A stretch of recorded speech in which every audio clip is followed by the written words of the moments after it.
बिस्मिल्लाहिर्रहमानिर्रहीम। Microsoft Excel में जी formula एक बेसिक नीड है। फार्मूले के बगैर माइक्रोसॉफ्ट एक्सेल में काम करना नामुमकिन है। तो इसके लिए मैं आज 30 बेसिक फार्मूले लेके आया हूं जो बिगनर के लिए बहुत जरूरी है। इसके बाद इसका नेक्स्ट स्टेप में इसके एडवांस फार्मूले भी इंशाल्लाह डिस्कस करेंगे। तो आज के जो फार्मूले हैं वो आपको स्क्रीन पे नजर आ रहे हैं। मैं चलता हूं जी अपने स्टूडेंट वाली शीट पे। इसमें जाके सबसे पहले जो है मेरा जी के इसको सम कैसे करते हैं। इसके लिए मैं जाता हूं जनाब इस सेल में जाके मैं 9th और 10th के नंबर जो हैं वो मैं सम करना चाहता हूं। मैं लिखूंगा इक्वल SUM लिखूंगा, ब्रैकेट शुरू करूंगा, ब्रैकेट शुरू करके ये E2 है और F2 है। मैं यहाँ पे ये लिख सकता हूँ E2 प्लस डाल के मैं लिख सकता हूँ जी F2। केस सेंसिटिव नहीं है, आप स्मॉल के या कैपिटल लिखें, ये दोनों चीजों को खुद ब खुद ही एडजस्ट कर देगा। और जब आप दोबारा फार्मूला बार में जाएंगे ये कैपिटल आपको शो होने लग जाएगा। ये जी इन दोनों का सम हो के आ गया। इसको अगर मैंने लास्ट तक लिखाना है, ये कॉर्नर पे जो राइट डाउन कॉर्नर है यहाँ पे बोल्ड शेप में प्लस का निशान बन के आएगा। इसको डबल क्लिक कर दें, ये आखिर तक टोटल आ गया जी। एक सम का ये फार्मूला मैंने यहाँ पे बताया। मैं इसको मजीद बताने के लिए मैं दूसरी शीट पे जाता हूँ। प्रोडक्ट का फार्मूला जैसे ही मैं लगाता हूँ ये जी, ये प्रोडक्ट का फार्मूला को जब डबल क्लिक करते हैं तो ये सात ब्रैकेट खुद ब खुद लगी हुई आ जाती है। इसको प्रोडक्ट करना है, किससे करना है, हमने इससे करना है।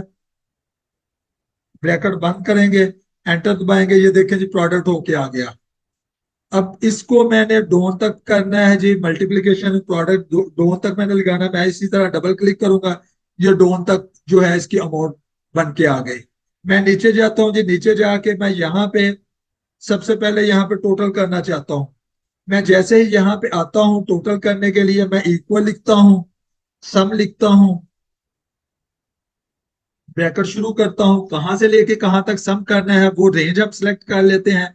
यहां से लेके जी यहाँ तक हमने सम करना है। ब्रैकेट बंद करते हैं, एंटर प्रेस करते हैं जी, ये इसका टोटल लग के आ गया जी। इसको एक और तरीके से भी मैं आपको बताना चाहता हूँ। यहाँ पे सिंपल कर्सर रखें, ये ऑटो सम का है, यहाँ पे इसको क्लिक करें जी, ये टोटल लग के आ गया।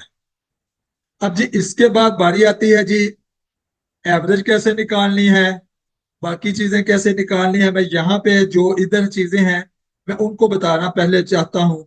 यहाँ पे एवरेज निकालने के लिए फार्मूला मैं एवरेज का लगाऊंगा जी। मैं यहाँ पे लिखता हूँ इक्वल, इक्वल डाल के बाद ए बी जैसे ही लिखता हूँ ये एवरेज लिखा हुआ आ गया। इसको डबल क्लिक करता हूँ, ब्रैकेट भी आ गई। अब फिर वो कहाँ से लेके कहाँ तक एवरेज निकालनी है, ये हमारे जो नंबर है इनकी एवरेज निकालनी है। ब्रैकेट बंद करते हैं जी, ये इसकी एवरेज निकल के आ गई। ये आप देखें जी 10 वो इंटिटी हैं, 10 इंटिटी को जब ये 33,665 को 10 पे डिवाइड करेंगे तो यही आंसर आएगा। उसके बाद जी हम करते हैं जी सम इफ। यहाँ पे मैं जाके जैसे ही इक्वल SU लिखता हूं तो साथ ही ये सम इफ नजर आ जाता है। मैं इसको क्लिक करता हूँ, आगे वो कह रहा है कि रेंज, हम हमें रेंज दे के किस रेंज में से ये सारा कुछ करना है।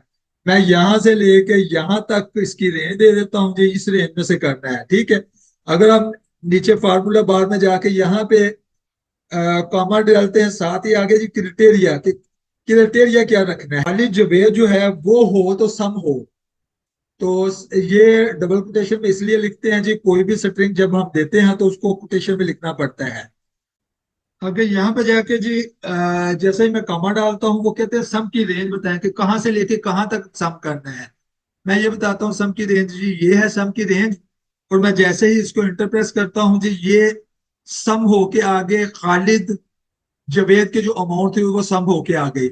इसको मैं चेक करने के लिए आया कि मेरी अमाउंट ये ठीक है। मैं इक्वल करता हूँ, इक्वल करके जी कौन कौन सी अमाउंट है मैंने प्लस करनी है। एक अमाउंट मैंने ये प्लस करनी है, प्लस खालिद जवेद की दूसरी अमाउंट ये है जी, इसको प्लस प्लस करना है जी। तीसरी अमाउंट खालिद जवेद की ये है जी, इसको करना है जी। मैं एंटर प्रेस करता हूँ, ये देखें जी 8745 उधर था, 8745 इधर आ गया।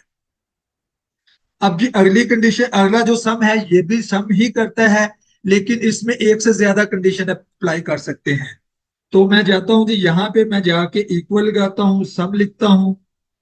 एस यू जैसे ही लिखा, सम इफ्स आ गया, इसके साथ एस लगा हुआ है। तो यहाँ पे वो क्या कहता है कि सम रेंज पहले बताएं कि किसको सम करना है। ये मैं सम रेंज ये बताता हूँ जी, ये मेरी सम की रेंज है। मैं जाता हूँ जी उधर जाके, मैं सम की रेंज है। उसके बाद कॉमा जैसे ही डालेंगे, क्राइटेरिया देना पड़ेगा कि क्राइटेरिया क्या है। मैं यहाँ पे कॉमा डाला है, यहाँ पे लिखा हुआ आ गया क्राइटेरिया रेंज क्या है। मैं क्राइटेरिया की रेंज देता हूँ जी, मैं कहता हूँ जी ये मेरी क्राइटेरिया की रेंज है जी। आगे साथ ही मैं कॉमा डालता हूं तो ये आ जाता है कि क्राइटेरिया क्या लेना है। मैं यहाँ पे फिर कोटेशन मार्क के साथ कहता हूँ जी जो वेज जो है वो पहला जो है मेरा क्राइटेरिया है जी। दूसरा क्राइटेरिया मैं देने के लिए मैं यहाँ पे बताता हूँ, वो फिर कहता है जी रेंज बताएं किस में से हम वो देखना है क्राइटेरिया। वो मैं कहता हूँ जी इस रेंज में से देखना है।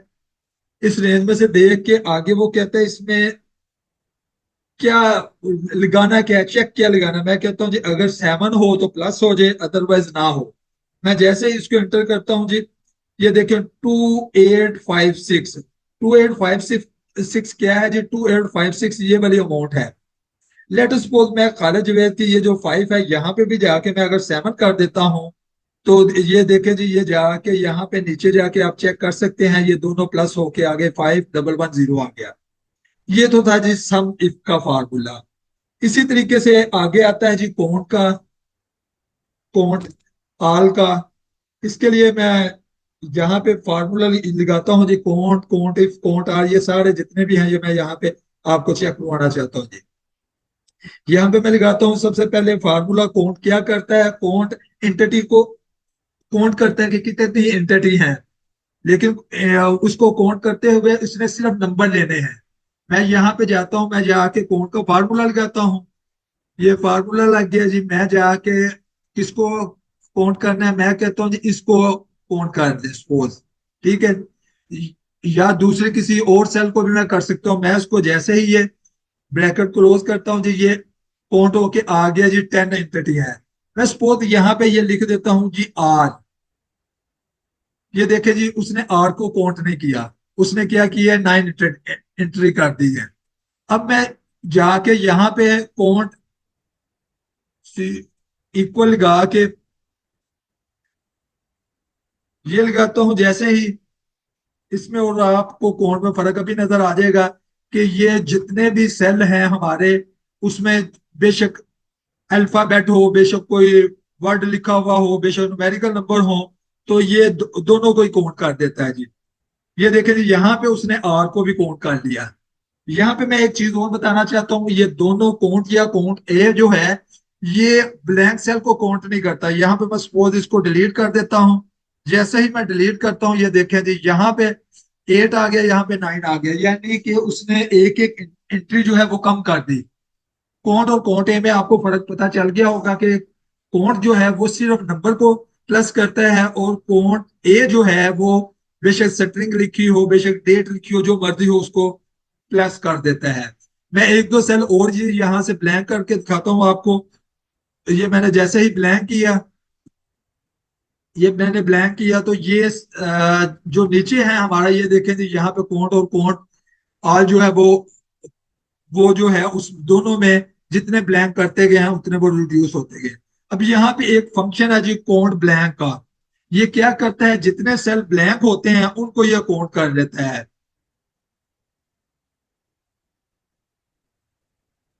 ये लिखा हुआ आ गया जी काउंट ब्लैंक, इसको डबल क्लिक करें। रेंज दें जी के जी कौन सी रेंज से करना है, मैं ये कहता हूँ जी इस रेंज से करना है। जैसे ही ब्रैकेट बंद करता हूँ, एंटर करता हूँ जी, ये जितने उसमें ब्लैंक सेल हैं वो आगे जी 1 2, और ये 3 ब्लैंक सेल है, उसने 3 के दे दिया जी, ये ब्लैंक सेल है मेरे पास। अब जी आगे देखते हैं। आगे आता है काउंट इफ्स। यहाँ पे इक्वल डाल के ये लिखता हूँ, काउंट अभी लिखता हूँ, साथ ही ये आ गया जी काउंट इफ आ गया जी। किसको काउंट करना है, वो कहता है रेंज बताओ, मैं कहता हूँ जी इस रेंज को करना है जी, ठीक है। आगे वो यहाँ पे जैसे ही कॉमा लगाएंगे, ये मैं कॉमा लगाता हूँ, वो कहता है क्या क्राइटेरिया है। मैं कहता हूँ जी खाली जो है जहाँ पे लिखा हुआ है वो, क्योंकि ये स्ट्रिंग है, इसको मैं मुझे वो उसमें लिखना पड़ेगा कोटेशन में।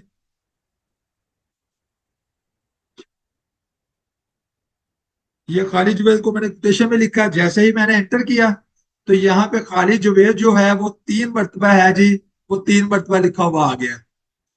ये देखें जी, खालिद जुबैर एक ये है, एक खालिद जुबैर ये है, एक खालिद जुबैर ये है। सपोज मैं इसको डिलीट कर देता हूँ यहाँ से। जैसे ही मैं डिलीट करता हूँ, नीचे जाके देखते हैं जी क्या बना हमारे साथ। वो जी नीचे 2 रह गए जी, वो 2 आ गए। अब आगे चलते हैं जी कोड इफ्स में। यहाँ पे जाके जी एक से ज्यादा हम कंडीशन अप्लाई कर सकते हैं। मैं यहाँ पे जैसे ही लिखता हूँ COU अभी लिखता हूँ तो ये कोड इफ्स आ गया। मैं इसको डबल क्लिक करके सिलेक्ट कर लेता हूँ। वो कहता है जी क्राइटेरिया रेंज बताएं कहाँ से कहाँ तक है। मैं कहता हूँ जी ये इसकी रेंज है। आगे मैं कॉमा डालता हूँ, वो साथ ही कहेगा जी कंडीशन इसकी बताएं कि क्या कंडीशन है। मैं बताता हूँ जी खाली जो वे जो है वो काउंट हो जाए।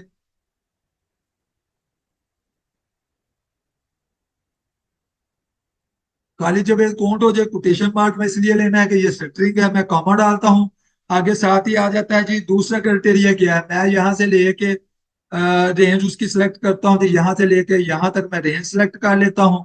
सिलेक्ट करके इसके मैं कॉमा डालता हूँ। वो साथ ही पूछता है जी उसका क्राइटेरिया क्या है दूसरी रेंज का।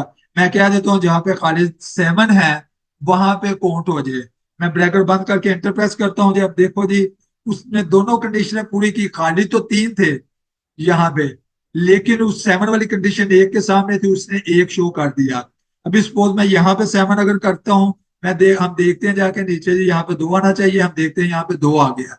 मैं आगे खालिद के जो तीसरा नंबर है, मैं यहाँ पे भी अगर 7 करता हूँ जी, मैं अब जाके यहाँ पे मैं 7 करता हूँ जी। 7 करके मैं नीचे जाके देखता हूँ जी आया ये 3 हो गया कि नहीं हुआ। ये देखें जी उसने काउंट करके यहाँ पे 3 उसने काउंट करके वो लिख दिया है। आगे बारी आती है जी मैक्सिमम की, मिनिमम की, लार्ज की, स्मॉल की। ठीक है जी, ये भी इसी तरीके से बड़े सिंपल फंक्शन है, लेकिन आने चाहिए ताकि इंसान उसको अच्छे तरीके से अपनी जो ड्यूटी है उसको परफॉर्म कर सके। मैं जी इसको जरा दोबारा से कंप्लीट कर लेता हूँ ताकि ये जो मेरे इधर फार्मूले लगे हुए हैं मैं इसको पेस्ट बाय वैल्यू कर देता हूँ कंट्रोल C करके। यहाँ पे कंट्रोल V करेंगे तो वो नहीं होगा। यहाँ पे मैंने पेस्ट बाय वैल्यू कर दिया। अब यहाँ पे देखे फार्मूला बार में फार्मूला लगा हुआ नहीं है। अब जी ये करने के बाद हमने यहाँ से इन नंबरों में से मैक्सिमम निकालना है, मिनिमम निकालना है, लार्ज निकालना है। उसके लिए मैं जाऊंगा जी नीचे सेल में। नीचे सेल में जाके मैं देखता हूँ जी मैक्सिमम, मिनिमम, लार्ज, स्मॉल, ये सारा कुछ मैंने निकालना है। मैं यहाँ पे सेल देख लेता हूँ जी क्या है। F2 से लेके F11 तक के सेल हैं।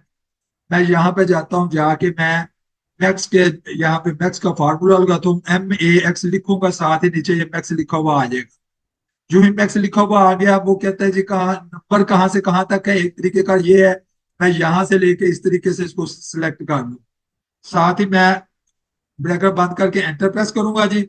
उसमें जो मैक्सिमम वैल्यू है वो यहाँ पे शो हो गई, 4584 यहाँ पे शो होने लग गया जी। इसमें देखें जी यही मैक्सिमम वैल्यू है। और इसके बाद मैं यहाँ पे फर्ज किया ये कर देता हूँ, मैं 5000 कर देता हूँ। अब जाके देखते हैं जी नीचे जो वैल्यू है वो ऑटोमेटिकली यहाँ पे 5000 हो गई।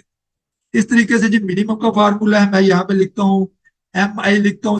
मिन को मैं जैसे ही डबल क्लिक करता हूँ जी तो वो आगे मेरे से रेंज मांगता है। मैं ये रेंज देता हूँ जी, ब्रैकेट बंद करता हूँ, एंटर प्रेस करता हूँ जी, ये मिनिमम आ गया।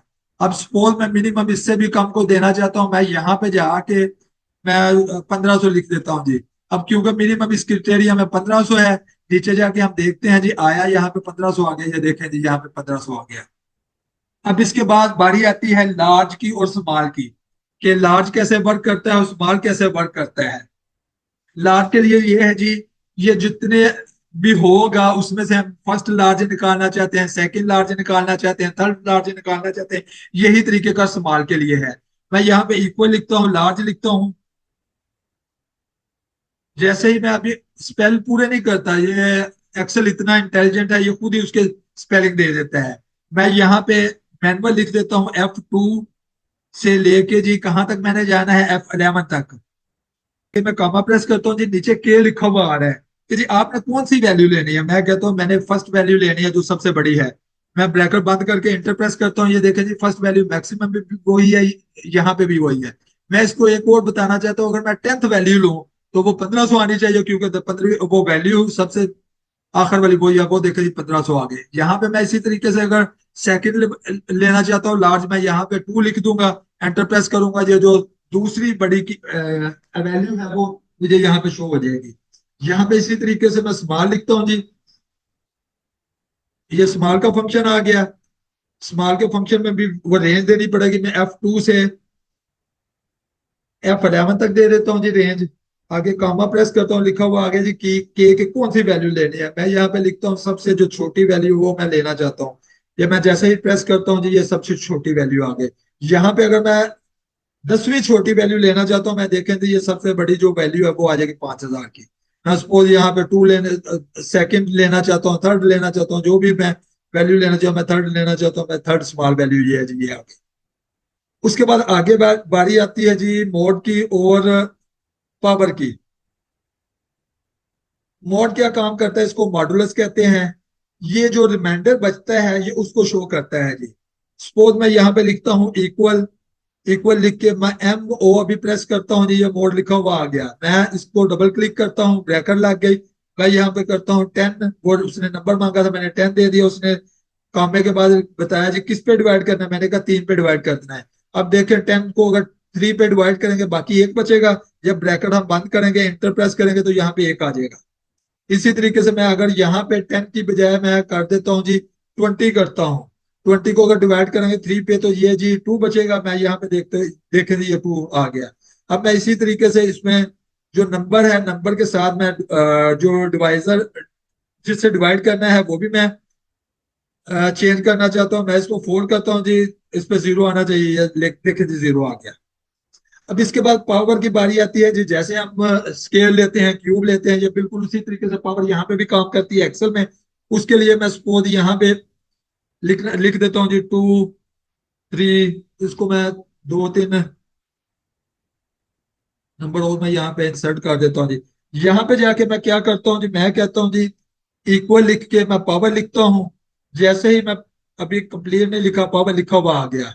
किसकी पावर लेनी है, ये मैं कहता हूँ 2 की पावर लेनी है।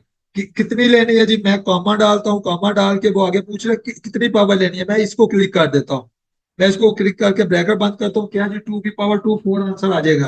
ठीक है। अब इसको मैं अगर नीचे को मूव करूं, ये आगे 2 की पावर 3 आ गई, ये 2 की पावर कैसे आ गई, ये देखें जी ये 2 मेरा कांस्टेंट है, यहाँ पे इसकी पावर 3 आ गई, वो 8 के बराबर होती है।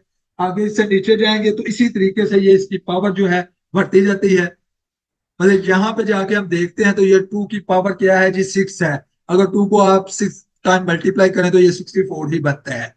ये थे जी मेरे यहाँ तक के जो थे फार्मूले वो।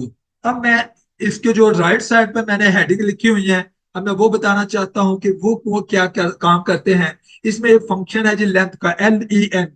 ये क्या करता है, ये करेक्टर की लेंथ को यहाँ पे बताता है जी कि करेक्टर की लेंथ कितनी है। मैं सपोज यहाँ पे जाता हूँ इक्वल जाके, जैसे ही ये लिखता हूँ LEN लिखता हूँ जी, ये लेंथ आ गई। किस करेक्टर की सेल की हमने लेंथ काउंट करनी है, मैं ये करता हूँ। इसमें नंबर भी हो सकता है, इसमें स्ट्रिंग भी हो सकती है, मिक्स भी हो सकते हैं। उसमें क्या करना है, उसने सिर्फ करेक्टर काउंट करने हैं। ये जी 14 करेक्टर क्या है, इसको मैं डबल क्लिक करके नीचे तक अप्लाई करता हूँ, ये सारे के सारे 14 करेक्टर के हैं। अब जी यहाँ पे एक चीज मैं आपको बताता चलूं कि ये स्पेस को भी एक करेक्टर काउंट करता है। मैं इसी फार्मूले को चेंज करता हूँ जी, मैं सी पे लगाता हूँ। मैं यहाँ पे जाके सी लिख देता हूँ, सी लिख के मैं एंटर प्रेस करता हूँ। उसने 13 इसको डिक्लेयर किया, मैं यहाँ पे नीचे तक इस फार्मूले को कॉपी पेस्ट कर देता हूँ। अब मैं यहाँ पे अगर इसमें जाके ये स्पेस खत्म करता हूँ जी, ये देखे मैंने स्पेस खत्म की, यहाँ पे 12 आ गया। इसका मतलब है स्पेस भी एक करेक्टर काउंट होता है। मैं कंट्रोल Z करके वापस जाता हूँ जी। ये जी लेंथ उसने निकाल दी हमें। सी जो हमारा कॉलम है उसके जितने भी सेल्स हैं जिसमें डाटा है उसकी उसने लेंथ हमें कैलकुलेट करके बता दी। अब आगे बारी आती है जी लेफ्ट की। लेफ्ट क्या करता है जी, लेफ्ट लेफ्ट साइड के हम जितने करेक्टर उठाना चाहें, नंबर हो या स्ट्रिंग में से करेक्टर उठाना चाहें, वो हमें उतने करेक्टर उठा देते हैं। हम करते हैं जी इक्वल लेफ्ट लिखते हैं, जैसे ही हम लेफ्ट क्लिक के ब्रैकेट प्रेस करते हैं, इंटर करते हैं, ब्रैकेट इंटर करके सेल करते हैं जी, किस सेल में से करने, सपोज मैं यहाँ पे कॉमा डालता हूँ, वो कहता है कितने करेक्टर करने हैं, नम करेक्टर। मैं यहाँ पे कह देता हूँ 2 करेक्टर करने हैं, मैं एंटर, ब्रैकेट बंद करके एंटर प्रेस करता हूँ, ये लेफ्ट साइड के 2 करेक्टर जो है वो उसने उठा लिए। इसको मैं डबल क्लिक करके नीचे तक कॉपी पेस्ट कर सकता हूँ जी, ये नीचे तक उसने कॉपी पेस्ट कर लिया। मैं सपोज यहाँ पे कहता हूँ 2 नहीं उठाने, मैंने 5 उठाने हैं, मैं 5 लिखूंगा यहाँ पे, वो 5 करेक्टर उसने जो है वो वहां से पिक कर लिए जी। ये थे जी left function. Similarly right function क्या करता है, राइट फंक्शन राइट साइड के जो हमारे करेक्टर हैं उनको उठाते हैं। मैं इसके लिए राइट साइड के लिए मैं फॉर्मूला लिखता हूँ, आर आई लिखूंगा तो साथ ही राइट ये लिखा हुआ आ जाएगा। इस पर जाकर डबल क्लिक कर दे, आगे वो सेल सेलेक्ट करें, मैं इस सी में से सिलेक्ट करता हूँ जो कितने हैं, मैं यहाँ पे कॉमा डालता हूँ, कॉमा डाल के वो कहता है कितने करेक्टर लेने हैं, मैं कहता हूँ 3 करेक्टर लेने हैं। मैं यहाँ पे एंटर करता हूँ जो उसने राइट साइड वाले 3 करेक्टर जो है वो उसने पिक कर लिए। ये देखे जी, आप खुद भी चेक कर सकते हैं, जो राइट साइड के 3 करेक्टर थे वो यहाँ पे आ गए। अगर 5 चाहिए 5 ले लें, अगर 10 चाहिए 10 ले लें, वो अपनी जरूरत के मुताबिक बंदा यूज कर सकता है। अब इसके बाद आगे बारी आती है जी, मिड फंक्शन क्या करता है। मिड फंक्शन राइट और लेफ्ट जो है ये इसका मिक्सचर है। मिड फंक्शन भी इनकी तरह ही काम करता है। मैं कहता हूँ इक्वल एम आई भी लिखूंगा, ये यहाँ पे बिड लिखा हुआ आ गया, इसको डबल क्लिक करते हैं, ब्रैकेट ला के आगे वो कहता है कहां से लेना है, मैं कहता हूँ इस सेल से लेना है। वो अब यहां से पूछ रहा है किस नंबर से स्टार्ट करना है, पहले नंबर से करना है, दूसरे से करना है, तीसरे से करना है, कौन से नंबर से स्टार्ट करना है। मैं कहता हूँ जी तीसरे, मैं कॉमा डाल के यहाँ पे 3 लिखता हूँ कि जी तीसरे करेक्टर से ये शुरू करे। और कितने करेक्टर उठाने हैं, नीचे लिखा हुआ आ रहा है नंबर ऑफ करेक्टर कितने हैं, मैं कहता हूँ जी कॉमा डाल के मैं कहता हूँ जी 5 करेक्टर उठा ले, मैं ब्रैकेट बंद करता हूँ। अब ये देखें जी तीसरा करेक्टर कौन सा है, वन, इसका ये उठाएगा 1 2 1 1 3, ये आना चाहिए जी। जैसे ही मैं प्रेस करता हूँ ये 1 2 1 1 3 आ गया जी। इसको मैं कॉपी पेस्ट नीचे करने के लिए यहाँ पे जाकर डबल क्लिक कर देता हूँ जी, ये नीचे तक ये कॉपी पेस्ट हो गया। ये अपनी मर्जी से आप बिट के जितने मर्जी करेक्टर उठा सकते हैं। मैं जी ये थोड़ा सा जो डाटा है इसको हाइड कर देता हूँ ताकि बाकी कॉलम मेरे नजर आने लग जाए। ये मैंने हाइड कर दिया। अब इसके बाद है जी रोमन नंबर हम कैसे लाते हैं। बात बात हम सीरियल नंबर 1 2 3 लिखते हैं, बात बात रोमन में लिखते हैं। इसका तरीकेकार ये है, हम जैसे ही इक्वल डालेंगे आर ओ लिखेंगे तो नीचे रोमन लिखा हुआ आ जाएगा, जिस टॉप में है इसको डबल क्लिक करेंगे, डबल क्लिक करके किसको हमने रोमन में लिखना है, हमने इसको लिखना है। ब्रैकेट बंद करेंगे, एंटर करेंगे जी, ये रोमन में लिखा हुआ आ गया। इसको इसी तरीके से डबल क्लिक कर देंगे, ये देखें जी रोमन में गिनती लिखी हुई आ गई। अब जी आगे फंक्शन आता है जी अपर लोअर और प्रॉपर। जिस तरह लेफ्ट राइट और मिड कंबाइंड यूज होते हैं, इसी तरीके से ये अपर लोअर और प्रॉपर इसका भी एक ही सिंटैक्स है। मैं यहाँ पे जाके इक्वल लिखता हूँ, बल्कि मैं यहाँ पे पहले लोअर में जाता हूँ, लोअर में जाके मैं इक्वल लिखता हूँ, इक्वल लिख के एल ओ अभी लिखूंगा तो यहाँ पे लोअर लिखा हुआ आ जाएगा। ये लिखा हुआ आ गया लोअर, इसको डबल क्लिक कर लेते हैं जी। वो किसको हमने लोअर में तब्दील करना है, मैं कहता हूँ इस कैरेक्टर को करना है। मैं जो ही ब्रैकेट बंद करने के बाद एंटर प्रेस करता हूँ, ये देखें जी आप, ये सारे के सारे जो इसके करेक्टर हैं वो अब स्मॉल करेक्टर में तब्दील हो गए। मैं इसको नीचे तक कॉपी पेस्ट करने के लिए मैं डबल क्लिक कर देता हूँ, ये नीचे तक कॉपी पेस्ट हो गए। ये जितने वो अपर करेक्टर थे ये सारे के सारे अब जो है लोअर करेक्टर में चेंज हो गए। इसके बाद मैं यहाँ पे लोअर करेक्टर को अपर में अगर चेंज करना चाहता हूँ, मैं इक्वल लिखूंगा, ये अपर अभी यूपी लिखा साथ ही अपर लिखा हुआ आ गया। अब जी किस में से अपर लिखना है, करना है, किसको करना है, ये तो पहले ही अपर का है। मैं कह देता हूँ कि जी नहीं, एम जो 2 है उसको कर ले जी। मैं यहाँ पे M2 लिख भी सकता हूँ, सिलेक्ट भी कर सकता हूँ। मैं जैसे ही ये ब्रैकेट बंद करके एंटर प्रेस करता हूँ, ये देखें जी यहाँ पे क्या हुआ जी, ये कैपिटल में लिखा हुआ आ गया जी, सारे अपर लेटर में लिखा हुआ आ गया, ठीक है। अब इसके बाद जी बारी आती है जी प्रॉपर। प्रॉपर क्या काम करता है, प्रॉपर जो कोई भी हमारा वर्ड लिखे हुए हैं उसका पहला करेक्टर जो है वो उसको कैपिटल कर देगा और बाकी तमाम करेक्टर जो हैं वो उनको स्मॉल कर देगा। मैं यहाँ पे लिखता हूँ प्रॉपर, जैसे P R O लिखे या यहां तक ही रखे तो ये प्रॉपर लिखा हुआ आ गया। इसको डबल क्लिक कर लें, मैं इसको कहता हूँ प्रॉपर में कन्वर्ट कर दे। साथ में ब्रैकेट बंद करता हूँ, एंटर प्रेस करता हूँ, आप इसको देख सकते हैं जी, ये जो है ये प्रॉपर फॉर्मेटिंग की शक्ल में आ गया। मैं इसको जाके यहाँ पे डबल क्लिक कर देता हूँ जी, ये जितना मेरा डाटा है सब पे एप्लीकेबल हो गया।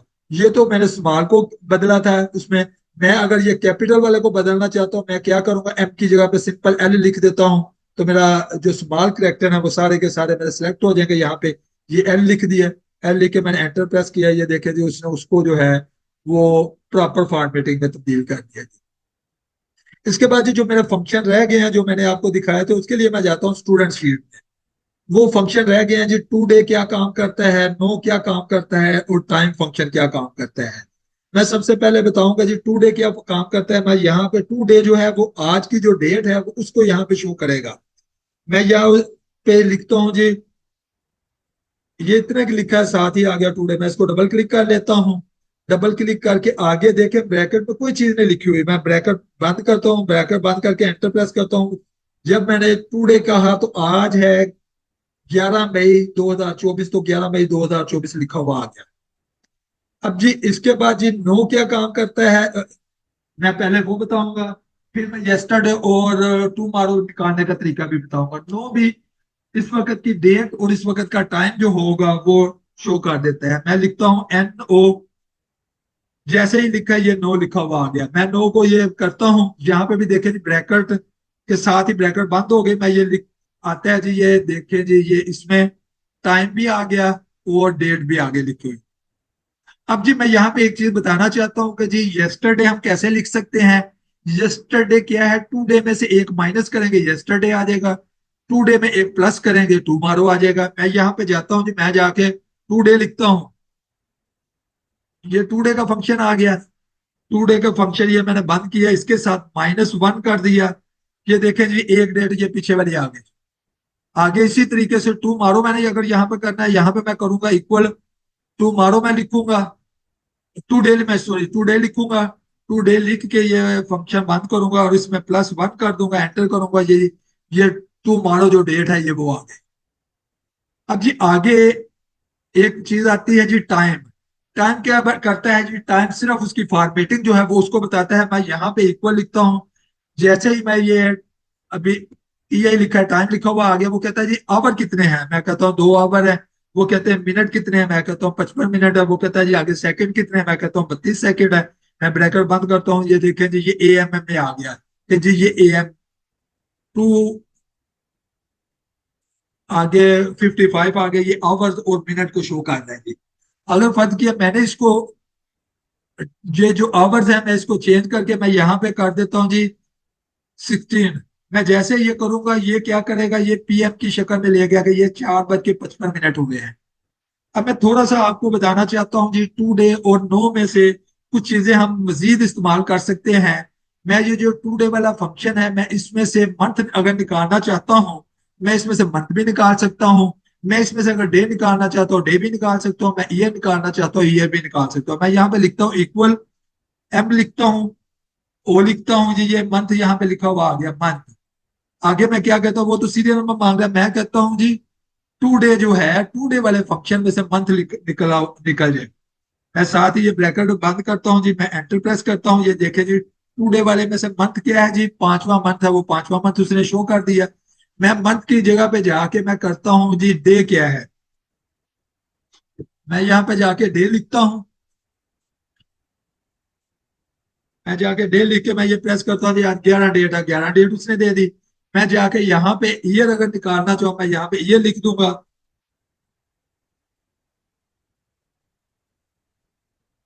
ईयर करके मैंने ये लिखा जी ईयर आ गया। अब बात करते हैं जी कि इफ फंक्शन कैसे काम करेगा। बेसिकली ये कंडीशन होती है कि अगर कंडीशन सेटिस्फाई हो तो ये है, अगर कंडीशन सेटिस्फाई ना हो तो ये है।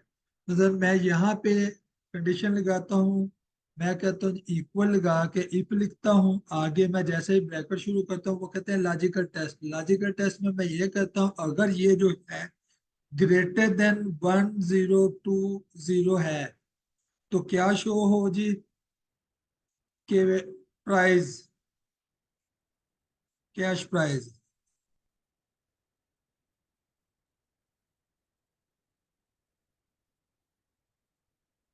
कैश प्राइस मिल जाए। अगर 1020 से कम नंबर है तो फिर इसको ब्लैंक भी हम कर सकते हैं जी, ब्लैंक आ जाए।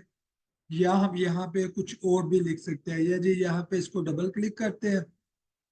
ये जहां जहां पे 1020 से ज्यादा नंबर है उनको कैश प्राइज मिलेगा, दूसरा जो है वो उनको कैश प्राइज नहीं मिलेगा। यहाँ पे आप ये जो दूसरी कंडीशन है वो भी कोई कंडीशन लिख सकते हैं। सपोज मैं यहाँ पे लिख सकता हूँ कैश प्राइज की बजाय मैं यहाँ पे लिख सकता हूँ कि ओनली गिफ्ट मिले।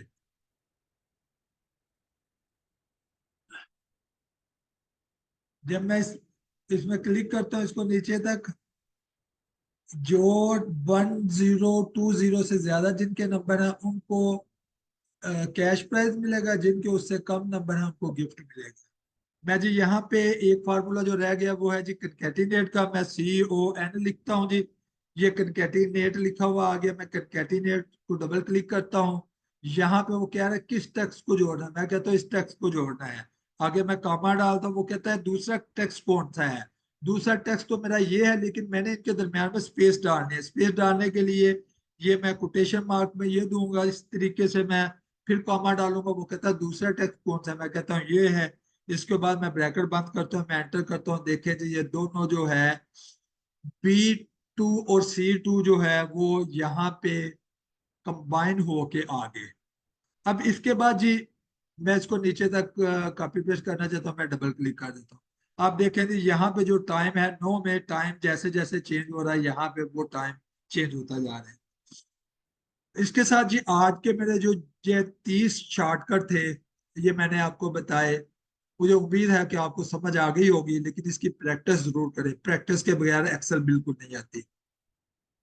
आखिर में कंक्लूजन मैं ये निकालना चाहता हूं जी, अगर किसी ने एक्सेल में लंबे फार्मूले यूज करने हैं या कोई एक्सेल में एक्सपर्टीज हासिल करना चाहते हैं तो उसके लिए ये बेस फार्मूले हैं।